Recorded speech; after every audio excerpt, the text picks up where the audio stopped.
"You've earned this," Charles said, sliding an envelope across the glass conference table. Inside was a gift certificate to some steakhouse in Midtown. $500 for someone who just saved his investment firm from SEC investigation. Charles Whitmore was 62, but carried himself like royalty. His gray suit was Savile Row, probably $12,000 of Italian wool and British tailoring. His watch was a Patek Philippe that cost more than most people's cars. He had the kind of tan that comes from weekends in the Hamptons, not from walking to work. I sat across from him in his corner office on the 43rd floor. The windows overlooked Central Park. My hands were folded in my lap. I didn't smile. I didn't thank him. After 16 years in finance, you learn that gratitude is just poorly disguised weakness. What Charles didn't know was that every financial model his firm used belonged to my company. And in about 6 hours, his entire trading operation was going to discover what happens when you replace the quant with the chairman's grandson. I'm Jordan Chen. I'm a quantitative risk analyst, which is a fancy way of saying I'm the person who keeps investment firms from accidentally bankrupting themselves. My job is building the mathematical models that tell you when you're about to do something catastrophically stupid. For 13 years, I've been the invisible mathematician behind other people's billion-dollar decisions. The offices of Whitmore Capital Management smell like expensive cologne and the faint chemical scent of fresh printer toner. 78th floor of a midtown tower. All marble and mahogany and original Rothko paintings that probably aren't insured for enough. While the portfolio managers upstairs collect 7-figure bonuses for making bets, I'm down here in the analytics department making sure those bets don't destroy the firm. When I arrived at Whitmore 15 months ago, the firm was 2 weeks from losing its trading licenses. Their previous risk chief had been fired after a derivatives desk lost $340 million in a single quarter because nobody understood the models they were using. The SEC had opened an investigation. The FINRA regulators were demanding documentation the firm couldn't produce. Charles was personally facing potential sanctions. I didn't just fix their risk management. I rebuilt their entire analytical infrastructure from the ground up. But I was strategic about it. I created all the models through my consulting firm, Chen Analytics Group. I licensed them to Whitmore under a software services agreement that gave them operational access but not ownership. The contract had a provision buried in the technical specifications, Addendum 7, Section D, Model Integrity Requirements. If my role as Chief Quantitative Officer was terminated or substantially modified without 60 days written notice, I retained the right to restrict model access pending resolution. Translation, if they fired me or changed my authority. I could lock them out. Over the next year, I integrated those models into every aspect of Whitmore's operations. Portfolio optimization algorithms, risk exposure calculations, regulatory compliance reporting, trade execution strategies, client performance analytics. Everything ran on infrastructure I controlled, and it worked spectacularly. Within 7 months, our risk-adjusted returns were outperforming every comparable fund. The SEC closed their investigation with a clean report. We passed 2 separate regulatory audits without a single finding. Assets under management grew from $11 billion to $19 billion. Charles got profiled in Barron's as a turnaround genius. But Charles wasn't self-made. He was Charles Whitmore III. His grandfather had founded the firm in 1958. His father had built it into a powerhouse in the 80s. His older brother ran the London office. His grandson Ethan was being groomed to continue the dynasty. Ethan Whitmore arrived at the firm 11 months ago with an MBA from Wharton and absolutely zero quantitative experience. He'd never built a financial model. He'd never analyzed market microstructure. He'd never calculated a single value at risk metric. But he photographed well. He wore Tom Ford suits in navy and charcoal. He spoke confidently about alpha generation and systematic strategies in client meetings, using terminology he'd clearly memorized from white papers. His confidence was the inherited kind, the certainty that comes from never having to prove yourself because your last name did it for you. Ethan's official title was Executive Director of Strategic Analytics. It was a made-up position that paid $320,000 a year. He spent his first months attending meetings and asking questions that revealed fundamental gaps in his understanding. "Why can't we just increase leverage to boost returns?" he asked during one risk committee meeting. "Can't we build a model that predicts market crashes?" he suggested during another, as if no one had ever thought of that. The quants learned to respond with diplomatic patience. I learned to keep detailed records of every conversation. Then Charles decided Ethan needed operational experience. He assigned him to work directly with me for 3 months, learning risk management. Ethan showed up late consistently. He treated our morning meetings like optional suggestions. He would interrupt technical explanations to share stories about hedge fund managers he'd met at charity galas. "This reminds me of something Ray Dalio said," he'd announce, before reciting something he'd read in a book without understanding the mathematical foundation. But Ethan excelled at visibility. He knew exactly when to appear in Charles's office before board meetings. He knew how to position himself in photographs during client dinners. He knew how to claim credit for performance without comprehending what drove it. After a particularly strong quarter, Charles sent a firm, wide memo praising Ethan's innovative approach to quantitative strategy. Ethan hadn't written a single line of code. He hadn't designed a single algorithm. He hadn't reviewed a single risk report. But he'd been present when I presented our quarterly results to the investment committee.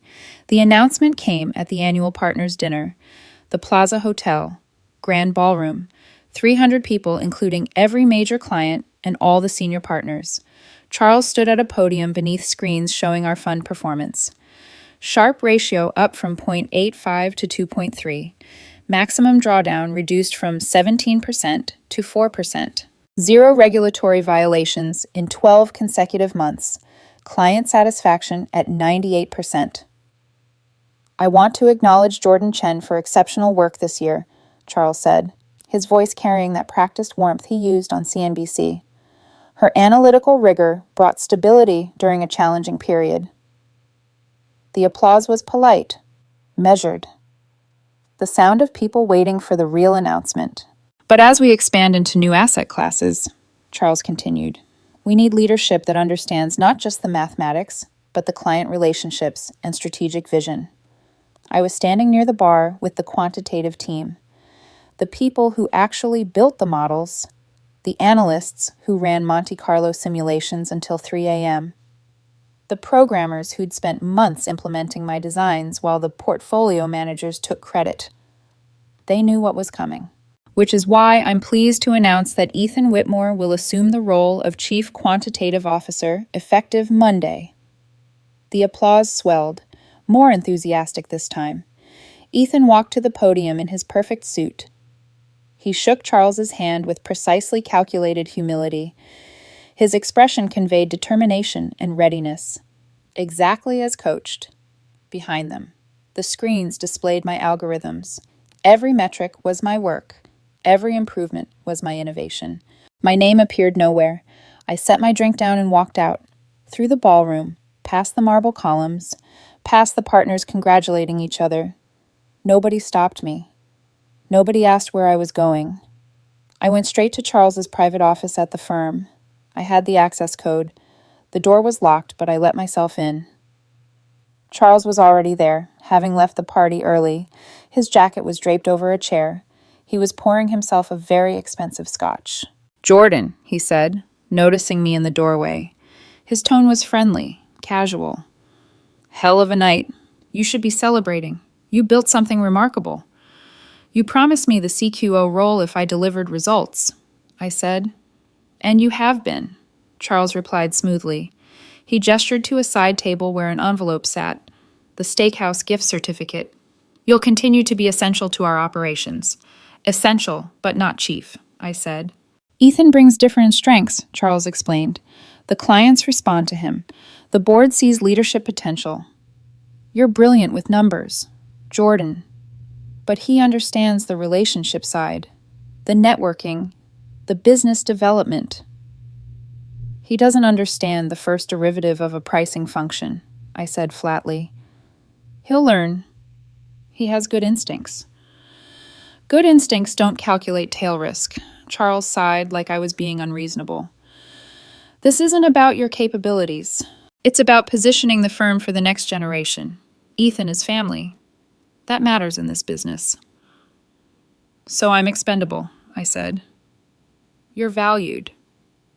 There's a difference. You'll continue leading model development. Ethan will handle the strategic aspects. The strategic aspects of models he doesn't understand, I said.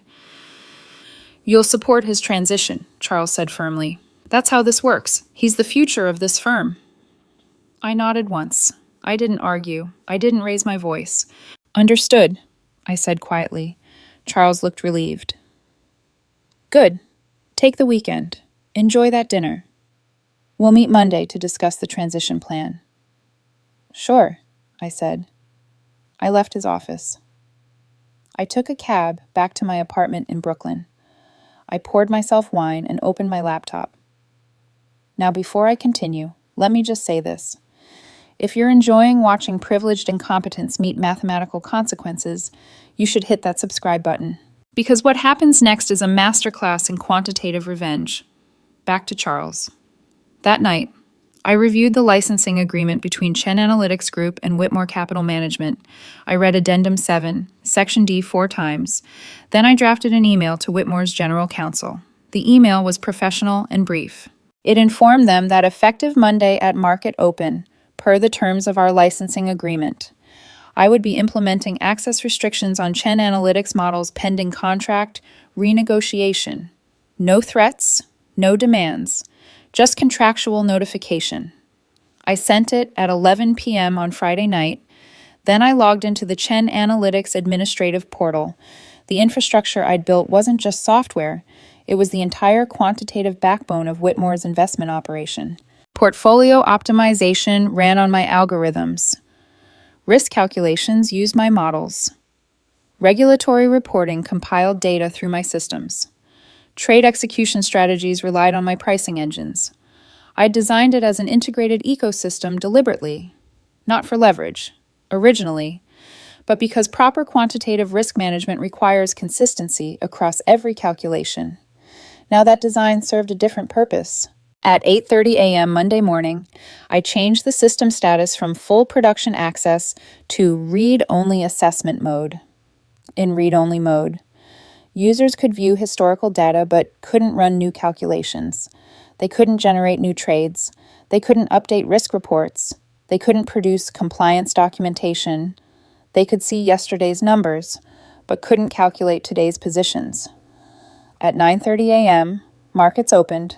233 Whitmore traders and portfolio managers tried to execute their morning strategies. None of the systems worked. The trading algorithms wouldn't run. Error message. Model access restricted. Contact system administrator. The risk dashboard displayed Friday's data. No updates, no current positions, no real-time calculations. By 9:45, the equity desk had called the help desk. By 10 a.m., the fixed income desk was panicking because they couldn't price their derivatives positions. By 10:15, Ethan Whitmore, new chief quantitative officer, was standing in the analytics department trying to understand why nothing functioned. Just override it, he told the senior quant. We can't, the quant replied, stress evident in his voice. All our models run through Chen Analytics infrastructure. We don't have administrative access. We just have operational licenses. What do you mean we don't have access? Ethan demanded. We're Whitmore Capital. These are our models. They're Jordan's models, another analyst explained carefully. We license them. She owns the intellectual property, the code, the algorithms, everything. Ethan stared at them like they were speaking another language. That's impossible. We wouldn't structure our entire operation around someone else's proprietary models. We didn't structure it, the senior quant said quietly. Jordan structured it. We just implemented what she designed. Ethan's face went from confused to angry to pale. Get Charles, immediately. Charles arrived at the analytics department 30 minutes later. He'd been in a breakfast meeting with pension fund managers. His tie was loose. He looked like a man watching his life's work catch fire. "Someone explain what's happening," he said coldly. The quants pulled up the licensing agreement. They showed him the technical dependencies. They explained how every quantitative function in the firm relied on infrastructure that Jordan Chen controlled. Charles read Addendum 7, Section D. His jaw tightened. Then he pulled out his phone and called me. I was at a coffee shop in Brooklyn. I saw Charles's name on my screen. I let it ring through. He called again. Voicemail. The third time. I answered. "Jordan." Charles's voice was controlled, but strained. "We need to discuss this situation." "There's no situation," I said calmly. "Everything is working as specified in our contract. Nothing is working. Our traders can't execute. Our risk systems are frozen." "Your systems are functioning perfectly in assessment mode," I corrected. Per Addendum 7, Section D. When my role as CQO was terminated without proper notice, access restrictions automatically applied. "Jordan, this is unprofessional. You're damaging the firm." "I'm exercising contractual rights," I said. "You terminated my authority. The agreement specifies the consequences." "This is extortion. This is business. You taught me that Friday night." Silence on the line. I could hear voices in the background. Someone was telling Charles that 3 compliance reports were due to regulators by end of day. "What do you want?" Charles asked finally.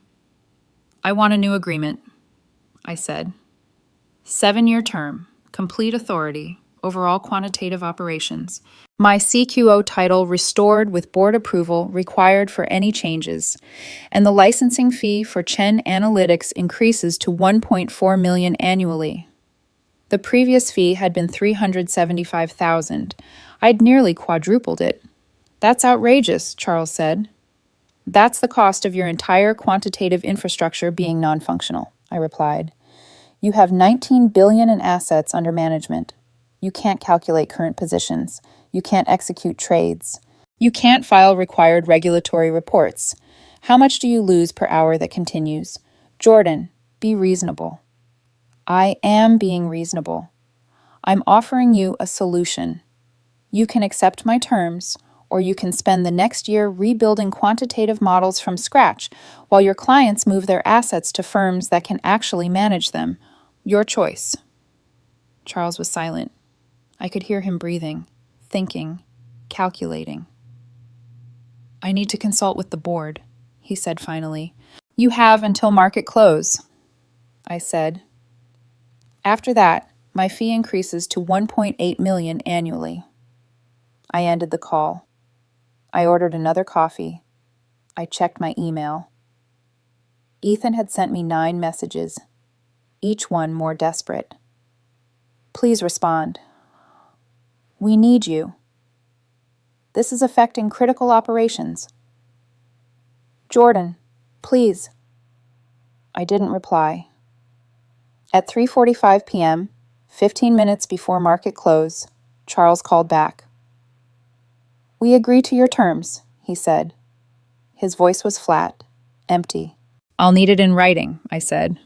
"Full contract executed by the board before I restore access." "My attorney is drafting it." "Good. Send it to my counsel for review." "Jordan." Ethan made an error. I made an error. "Can we move forward professionally?" "We can move forward," I said, "on my terms." The contract arrived at 6:30 p.m. My attorney reviewed it thoroughly.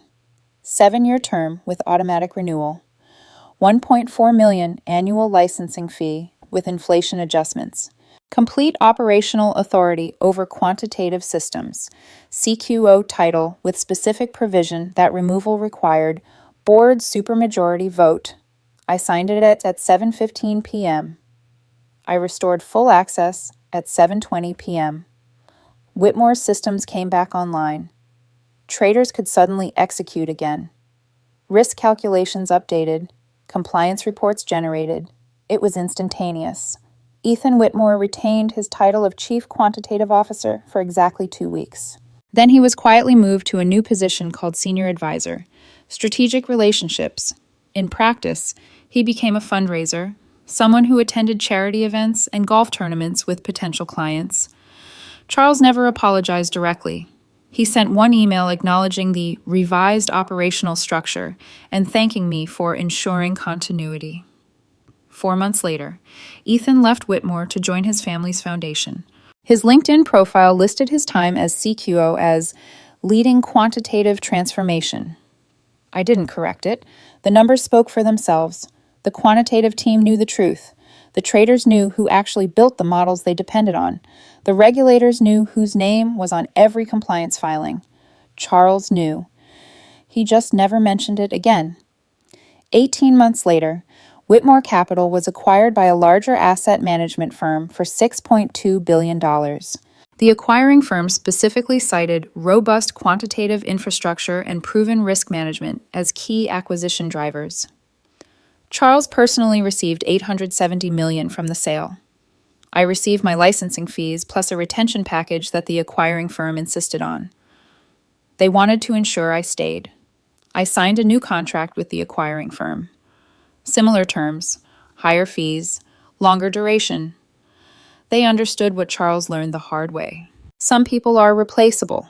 Some intellectual property is not.